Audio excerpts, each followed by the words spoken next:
Hi, I'm Tanner Foust. Used to doing donuts outside. This is my first time doing donuts in a kitchen. Let's get started.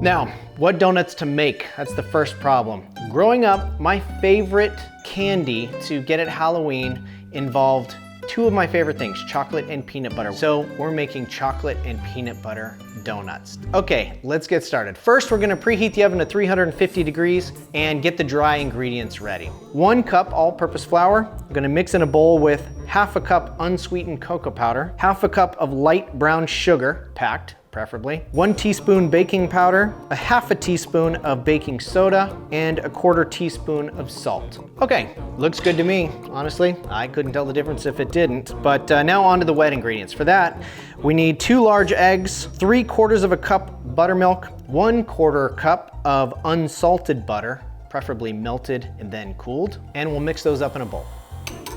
Wet ingredients are thoroughly mixed. Now we just put them together with the dry ingredients and we're almost ready to grease the pan and pipe the donuts. All right, next up, take this chocolatey goodness and shove it into a piping bag.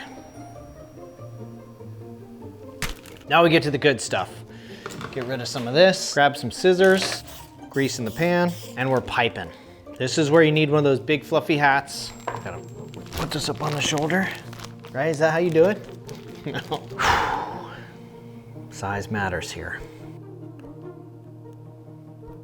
Just the most heroic looking donuts ever. Nice job. Now we take these glorious little morsels, drop them in the oven, 350 degrees, 11 to 12 minutes. On to the peanut butter icing. So, of course, for a peanut butter frosting, we need 3 tablespoons of delicious creamy peanut butter, 2 tablespoons of unsalted butter. We need a cup of powdered sugar and 4 tablespoons of heavy cream. To start off, we're gonna take our 3 tablespoons of creamy peanut butter, put it on the butter and put those in the microwave for 30 seconds. Gross. Now we'll take our warmed up peanut butter and butter brew, stick it in the bowl first, and add the 1 cup of powdered sugar. Then while mixing, we'll slowly bring in the heavy cream until the frosting's smooth. Now we take our little chocolate morsels, dump them out onto a cooling pad, hopefully. Amazing. Oh! Okay, I think we can save that guy. So now we've got our peanut butter frosting, we've got our chocolate donut and dip. Maybe a little twist. They look gross. I'm not gonna lie, they look gross.